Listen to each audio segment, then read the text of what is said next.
What happens to humanity if we defeat death? We live as if death is the end. We fear it, we fight it, we hide it behind religions and science. But what if one day humanity defeats death? What if we stop dying? It sounds like a dream. But is it really? And who will we be if death disappears? Death is the chief architect of life. We value moments precisely because they are finite. We love more, deeply because we know we can lose. We search for meaning because time is limited. Take death away, and the very structure of values collapses. What does precious mean if it is endless? What does now mean if you always have tomorrow? Humanity has always dreamed of eternal life. In the Sumerian epic, Gilgamesh searches for immortality and fails to find it. In Greek mythology, the Titans envied humans precisely because their lives were short but full of passion. Alchemy sought the elixir of eternal life, but every myth carried a warning. Immortality is not a gift, but a trial. Those who live forever eventually lose their humanity. Today, scientists speak seriously about the possibility of defeating death. Genetic engineering and slowing aging. Uploading consciousness into machines, organ transplants, and body printing.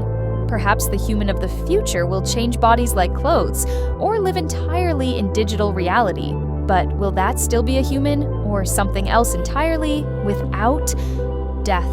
The sharpness of existence fades. No urgency, no last chance, no tragedy. But wouldn't that be the same as losing meaning?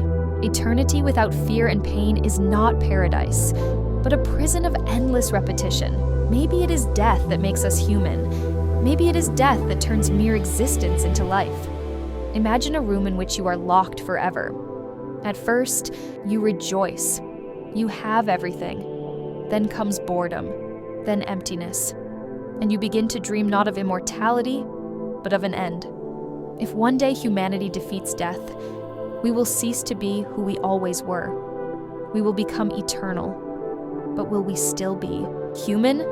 And then the ultimate question becomes this: what makes us human? Life or its end? The history of humanity is the history of a struggle against death. Every nation, every civilization created myths of eternal life. Gilgamesh, the king of Uruk, sets out on a perilous journey in search of the plant of immortality. He crosses the sea of death, descends to the gods, but in the end he loses what he gained. The symbol is simple. Even the greatest cannot escape the end. In Greece, we encounter the Titans, who envied mortals. Why? Because their eternal existence lacked intensity. The immortal does not know what it means to lose. They do not know the value of a moment. For them, everything dissolves into an endless sequence. European alchemists searched for the elixir of eternal life. But the legends say those who found it became outcasts. Their eternity turned into loneliness. People changed, died, vanished, but they remained forever. In the East, there was the legend of the Taoist immortals, the Xian. Yet even they withdrew into the mountains, renouncing the world. Their eternity was not joy, but detachment. All these myths repeat one idea: immortality is not a gift, but a trial that few can endure. Seneca wrote, "Live each day as if it were your last." This thought became the foundation of Stoicism. Philosophers saw death not as an enemy, but as a teacher. Death reminds us time is limited, therefore it is priceless. Finitude makes life precious. Albert Camus said, "It is precisely the absurdity and finiteness of existence that give birth to meaning. If we were eternal, why would we create, love, or suffer?" Carl Jung claimed, "Human consciousness is formed in the shadow of death. We become individuals because we know we are finite. It follows, remove death, and the human as a person disappears." Today, scientists seriously discuss the conquest of aging. Geneticists search for ways to switch off aging processes. Bioengineers develop organ replacements, tissue printing, organ cultivation in laboratories. Neurotechnologies promise mind uploading into computers. Transhumanists say the human of the future will change bodies like costumes, while personality becomes digital. It sounds grand, but what will human mean if someone can live for 1,000 years? Will humanity remain within them, or will they become a post-human, a being stripped of its old boundaries? A world without death. Paradise or prison. Imagine the future. No one dies anymore. Diseases are defeated. Old age is abolished. At first, jubilation. You can study for centuries, travel for ages, create and invent without fear of wasting time. But then comes something else. Love loses its flavor. Because there is always tomorrow. Decisions lose their weight. You have eternity to reconsider. Passion fades. Why hurry if infinity lies ahead? Immortality slowly turns into a prison of identical days. And there is another shadow. What if immortality is not given to all? What if it belongs only to the wealthy, the powerful, the chosen? Then the world will split completely. The eternal elites, living forever, and the mortal masses, allowed only to work and die. They think eternity is a gift, but perhaps it is a curse. We think by defeating death, we will become gods. But perhaps we will cease to be human. If death disappears, memory will vanish in its usual sense, because memory exists only because we lose. We remember, because something is gone. But if nothing ever goes away, what will remain of memory? And what then will remain of love? Death is pain, but death is also meaning. We run from it. We long to conquer it. But perhaps it is death that makes us who we are, and if one day we conquer it, we may cease to be human. And that is the question. We cannot escape. Death has always been at the center of religious experience. All great religions built their teachings around it. Christianity promises heaven, eternal life in the presence of God. But this eternity does not belong to the body, only to the soul.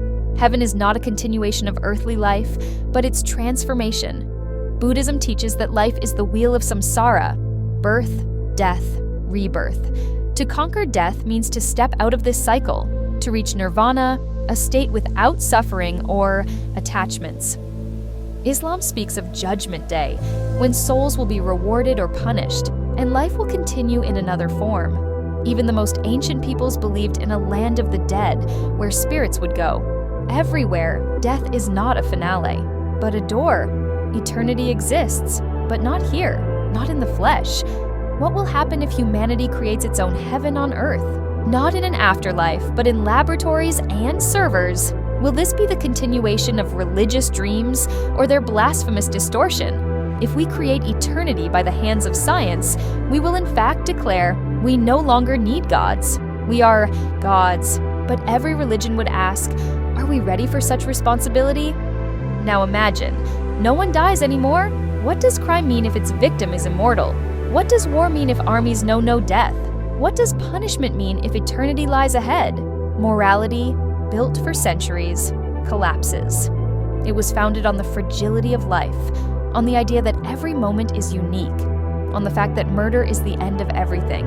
If there is no end, what then does evil mean? Death is also the balance of nature. Life replaces life to make space for new generations. If we conquer death, the world will overflow. Humans will live for thousands of years. Where will we put everyone? How will we feed them? The solution may be terrifying. Strict control of birth, artificial limitation of new lives, or abandoning children altogether. A world without death may turn into a world without a future. The eternal will live, but new generations will never be born. We are used to thinking in lifetimes, not centuries. We plan in decades, not millennia. What will happen to the human mind if it lives 500 years? Will it remember its youth, or will memories dissolve in the ocean of time? Perhaps the personality will reboot like a computer. You live 100 years and forget who you were to make space for new experience. Then a human will stop being themselves. They will become an endless chain of masks. Today, many scientists believe immortality will come not through the body, but through the mind. Uploading consciousness into a digital medium. You die. But your memories, habits, voice, thoughts are copied into a program. A digital version of you is created. But the question remains, is it you or your copy? Consciousness can be cloned, copied, divided, which means your eternity may exist in hundreds of versions. So where is the real you? Philosophers have always argued, what makes us ourselves? The body, but the body can be replaced. Memory, but memory can be erased. The soul, but can we prove it exists? If victory over death leads to total control over body and mind, we risk losing the very idea of I. It may turn out that eternity is possible only at the price of losing the self. Imagine an endless theater. You are the actor. You can play any role, wear any mask. At first, this is freedom, but then comes exhaustion, and you begin to forget. Who was under the mask originally? Perhaps immortality will turn us into exactly that. Endless actors who have lost their true face. We dream of eternity, but we forget. Eternity is not only liberation from fear, it is also the loss of everything. That made us human. Religions always said immortality is possible, but not here, not in the body. And if we try to bring eternity down to earth, we risk losing ourselves. Death is also a mechanism of renewal in society. Each new generation brings fresh ideas, shatters old dogmas. If generations stop changing, everything freezes. Those who rule now will rule forever. Those who hold wealth will hold it endlessly. Progress may slow. The eternal will fear change, because change threatens their stability. The paradox: by defeating death, humanity may halt its own evolution. Love has always been bound to finiteness. We cherish it because we know we can lose it. We vow till the end of days. And the vow feels sacred. But what if there are no more days? What does forever mean when eternity is real? Can love endure infinity, or will it dissolve in boredom and repetition? Perhaps the eternal will change partners as easily as bodies. Love will cease to be a tragedy and become mere entertainment. Family is built on the passing of life forward. We have children because we know we are not eternal. Through them, we leave a trace. But if death disappears, why have children? A world where no one dies may abandon the idea of future generations. Parenthood will become rare, a choice for the few. And the very concept of continuing the line will vanish. We rarely think of exhaustion as not only physical, but spiritual. Human can endure decades of life, but what happens after 1,000 years? Will we still feel curiosity? Will we still want to learn and love? Or will we suffocate from the weight of endless being? Immortality may bring a new disease: the fatigue of existence. If technology allows bodies to be exchanged, the human of the future will transplant consciousness. The body will no longer be a home, but a costume. Today you wear one body, tomorrow another. Gender, age, appearance, all interchangeable at will. This grants unseen freedom, but it also destroys the very idea of identity. Who are you if you can be anyone? Our memories shape our personality, but memory is not infinite. What happens to a person who lives 1,000 years? Will they remember everything, or will whole centuries fade into oblivion? Then they will no longer be one person, but many. Each era of their life will be a new self. Immortality will turn the I into an endless mosaic. Imagine a city of immortals. They are beautiful, wise, eternal, but the streets are empty. No children's laughter, no new faces. It is a city that shines with grandeur and reeks of stagnation, a city where everything is perfect, but nothing ever changes. Immortality is not only freedom from fear, it is also new chains. We dream of eternity, believing it will solve all problems, but eternity will bring new ones. Power without end, love without passion, life without renewal. And so the question shifts. We may defeat death, but will eternity defeat us? All morality is built on the finiteness of life. We call murder evil because it robs a person of the only thing they truly have: life. We call self-sacrifice good because it is the last and greatest gift a person can give. If death disappears, everything changes. What does it mean to kill if no one dies? What does it mean to sacrifice yourself if you can return tomorrow? What does courage mean if danger is no longer final? With the disappearance of death, we would lose the foundation of our morality, and so we would have to build a new one. Art is born out of tragedy. Hamlet would be meaningless if its heroes lived forever. Shakespeare's sonnets are eternal reminders that love is fragile. Painting Music, poetry, all attempts to capture a fleeting moment before it vanishes. But if moments no longer vanish, why hold on to them? If a human can create endlessly, will passion for creation survive? Perhaps art would turn into an infinite stream, beautiful yet empty. Music without an ending, paintings without a final stroke. Religions have always taught that death is only a passage. Heaven, hell, nirvana, all ways of giving death meaning. If we defeat death, what becomes of religion? Will faith become unnecessary, or will religions instead warn immortality is arrogance? Perhaps then faith would return with new force, because people would start to ask, if death is conquered, what remains of the soul? Philosophers said, a human is a being that knows it will die. Martin Heidegger wrote, being toward death is the foundation of human existence. If death no longer exists, what happens to philosophy?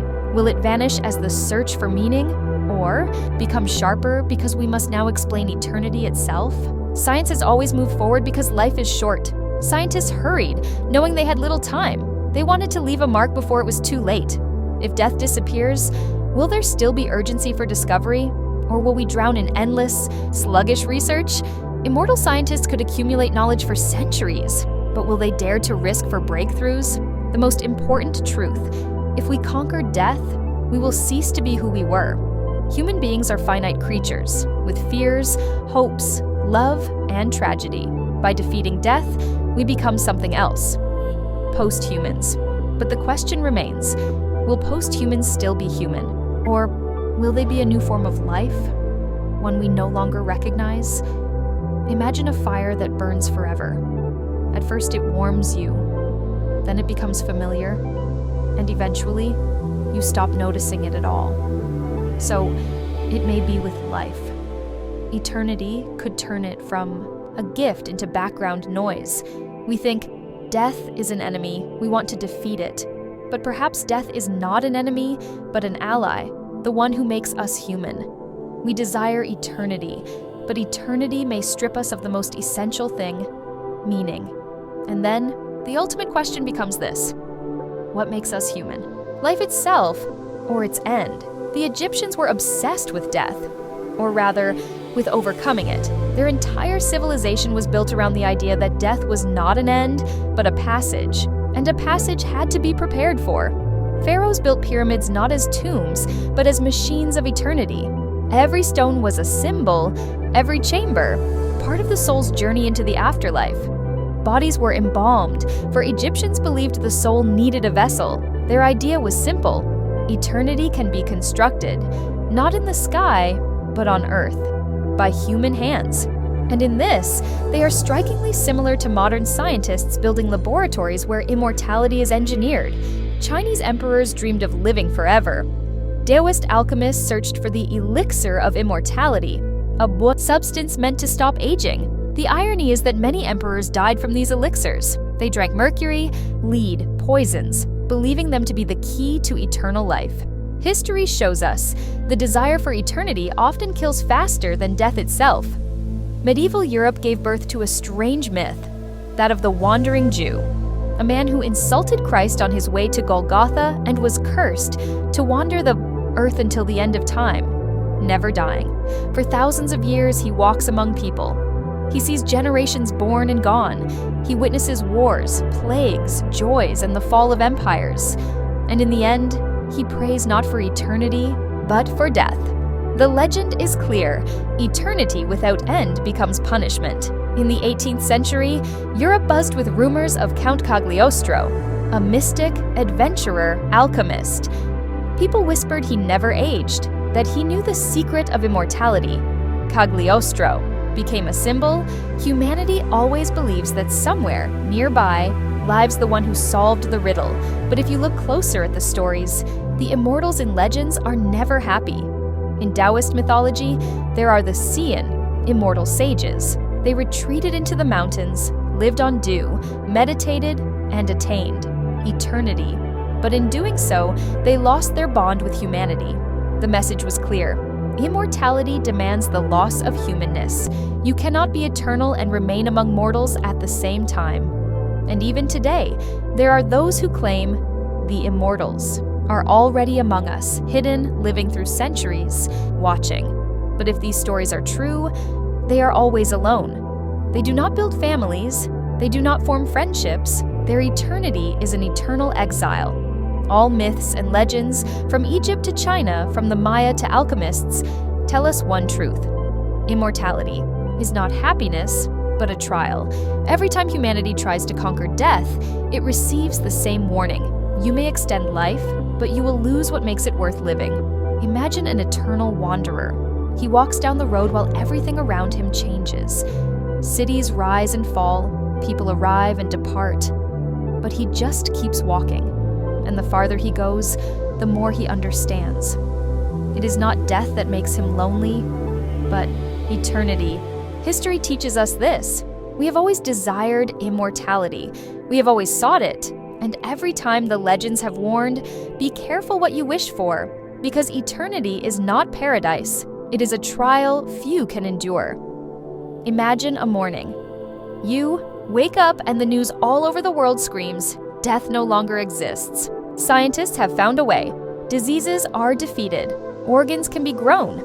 Consciousness can be preserved and transferred. The first feeling, euphoria. People dance in the streets. Lovers swear to each other for eternity, not till the end of days.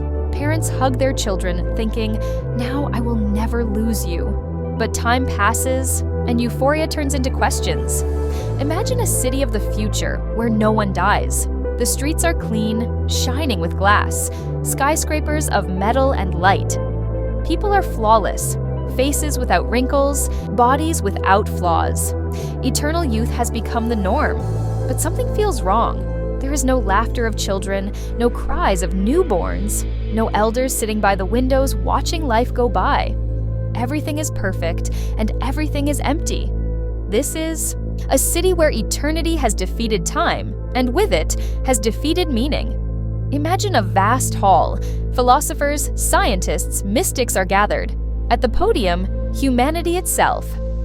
The question, do we need immortality, or should we refuse it? Scientist says, immortality will give us infinite progress. We will explore the universe until we know it completely. A philosopher answers, but without death, meaning disappears. A human without the fear of an end ceases to be human. A mystic whispers, you think you have defeated death, but death is a door. If you close it, you close the path to the soul. The trial lasts forever because the decision is impossible. Immortality is not just life without end. It is also memory without end. You will remember millions of faces, thousands of events. Can you carry that weight without breaking? Perhaps people will erase their memories to survive eternity. Then, immortality will become a chain of disconnected lives. You will be eternal, but new each time. And then, will you still be yourself? There is another picture. What if death is not an enemy, but part of universal balance? What if, by removing it, we break the fabric of reality itself? Perhaps the world will begin to collapse. New diseases, new catastrophes will emerge.